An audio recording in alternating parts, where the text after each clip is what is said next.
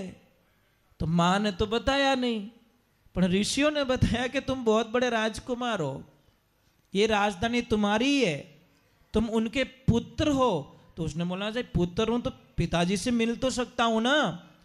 तो जैसे ही अंदर प्रवेश हुए, वो तो छोटे बालों की क्या लड़ देना, 5 साल की उम्र है।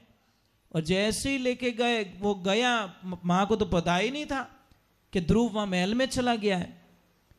जैसे ही अंदर एंटर हुआ तो उनका पिताजी बैठे थे, भगवान की लीला, गोद में खेलने का मन हुआ।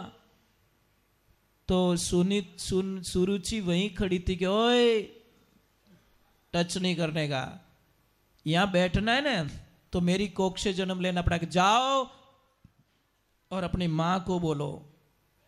माँ के पास में वापस जाता है और माँ को बोला कि वो सेकंड वाली मम्मी ने ऐसे बोला कि मेरी कोख से जन्म लिया। माँ तेरी कोख से जन्म लेने का ये पाप लगा मुझे कि मेरे पिताजी की गोद में नहीं बैठ पा रहा हूं।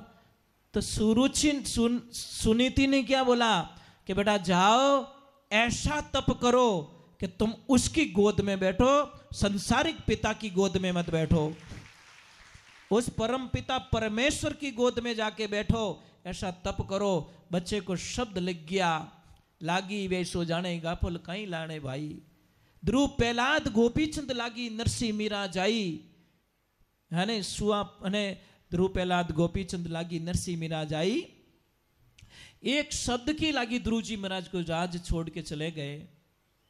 अब जाके ऐसा नारद जी महाराज मिले उनसे, नारद जी ने 12 अक्षरी मंत्र दिया, ओम नमो भगवते वासुदेवाय मंत्र दे दिया और साधनाएं बता दी कि पहले महीने में क्या करना है। पहले महीने में 3 दिन रोटी की खुराक लेनी है, फिर बाद में आपको खाना छोड़ देना है। सेकंड महीने में 6 दिन फल फ्रूट लेने हैं, फिर बाद में वो भी आपको छोड़ देना है। तीसरे महीने में 9 दिन तक सिर्फ पानी पीना है, फिर बाद में 21 दिन आपको बिना पानी रहना है। और चौथे महीने में आपको सिर्फ हवा पे रहना है, सिर्फ हवा का आहार लेना है, कुछ खान पान नहीं होगा। और 5वें महीने में आप अपने खुद की श्वासों के ऊपर कंट्रोल करना है। और वो ही किया ध्रुव जी ने। पहले महीने के 3 दिनों में उन्होंने भोजन प्रसाद लिया, दूसरे में 6 दिनों में उन्होंने फल फ्रूट का सेवन किया, पत्ते वगैरह वगैरह जो भी खा के, और तीसरे महीने में 9 दिन तक उन्होंने पानी पिया, और चौथे महीने में 12 दिन तक उन्होंने श्वास का उपयोग किया। फिर श्वास के ऊपर धीरे धीरे उन्होंने कंट्रोल करना शुरू कर दिया। एक दिन ऐसा है कि पूरे श्वास को रोक लिया, पूरी ब्रह्मांड की श्वास रुक गई। सारे देवी देवता दौड़ के गए ब्रह्मा जी के पास में, और ब्रह्मा जी को बोला, हे ब्रह्मदेव हमारा श्वास घुट रहा है, हम श्वास नहीं ले पा रहे, क्या हो गया? ब्रह्मा जी बोल रहे, मैं भी कब से गला पकड़ के घूम रहा हूं, मेरे को क्या हो गया? अरे आपको ही नहीं हुआ, हमारे सबको ही हुआ। तो ध्यान लगाया कि ध्रुव जी ने श्वास को रोक के रखा है, पूरी ब्रह्मांड के श्वास को। अब दौड़ के भगवान के पास में गए और भगवान को बोला, प्रभु वो छोटा सा आपका भक्त पूरी दुनिया का श्वास रोक के बैठा है, जाओ और उनको फ्री करो। जब भगवान आए तो 10 मिनट, अब देखो यहाँ पे बहुत ही सुंदर बात लिखी गई है कि भगवान भक्त के दर्शन करने के लिए आए, भगवान को दर्शन देने के लिए नहीं, दर्शन करने के लिए। कौन मेरा भक्त ऐसा है जो पूरे ब्रह्मांड की श्वास रोक के खड़ा है? देखा तो वो एक पैर पे खड़े, एक पैर अपने घुटने पे और दोनों हाथ ऊपर ऐसे बस, और भगवान की छवि अपने दिल में। अब 15 मिनट हो गए, 20 मिनट हो गए, वो तो हिल भी नहीं रहे, आवाज दे रहे तो आगा पाछा भी नहीं हो रहा है। भगवान बोल रहे, अरे मैं नारायण, मैं यहाँ पे आया हूँ तेरे पास में, वो तो हिल ही नहीं रहा है। तो भगवान ने उसके दिल से अपनी छवि को निकाल दिया, अपना जो चित्र था वो निकाल दिया। अब ध्रुव जी तड़प रहे, वो कहाँ गए, भगवान कहाँ गए, भगवान कहाँ गए, भगवान कहाँ गए? इसी तड़प में आंखें खुल गई, यहाँ जो था वो सामने खड़ा है बाहर, यहाँ जो था वो सामने खड़ा है, अब क्या हो रहा है, भगवान उसको देख रहे हैं, वो भगवान को देख रहे हैं, भगवान उसको देख रहे हैं, वो भगवान को देख रहे हैं, कुछ बोलचाल नहीं हो रही, कोई वार्ता नहीं हो रही है। सारे देवता बोल रहे हैं ये कैसा भगत है, भगवान बोलिए कैसा भगत है, इतनी देर तो कितनी चीजें मांग लेता, समय बर्बाद कर रहा है। अब देवता बोल रहे हैं हमें तो मौका मिला होता तो बहुत कुछ मांग लेते हम तो, और ध्रुव जी कुछ भी नहीं मांग रहे, ध्रुव जी कुछ नहीं मांग रहे। तो फिर बाद में लास्ट में उसको चेतन में लाए, और वो शंख था यहाँ पे लगाया तो उसको चेतना आई। फिर बाद में बोलना स्टार्ट किया, प्रभु मुझे कुछ नहीं चाहिए, एक तो साधु संतों की संगति दे दो और एक आपकी भक्ति दे दो, मुझे दूसरा कुछ नहीं चाहिए। महाराज अब एक दूसरे को देख के हंस रहे हैं, ध्रुव जी भगवान को देख के हंस रहे हैं, भगवान ध्रुव जी को देख के हंस रहे हैं। इन दोनों की हंसी देखकर देवता लोग हंसने लग गए। देवताओं की हंसी देखकर कथा सुनाते सुनाते सुखदेव जी महाराज हंस पड़े, सुखदेव जी महाराज हंस पड़े, सामने बैठे परीक्षित जी महाराज हंस पड़े। जब परीक्षित जी के मुंह चेहरे पे हंसी आई तो सारे वहां पे ऋषिगण थे वो सारे हंसने लग गए, सारे पेड़ पौधे हंसने लग गए, सारे नदी नाले हंसने लग गए, सारे प्राणी मात्र हंसने लग गए। ये भगवान ध्रुव जी का कथन आता है। इतना प्रेम, 5 साल की उम्र में भगवान को प्राप्ति कर ली।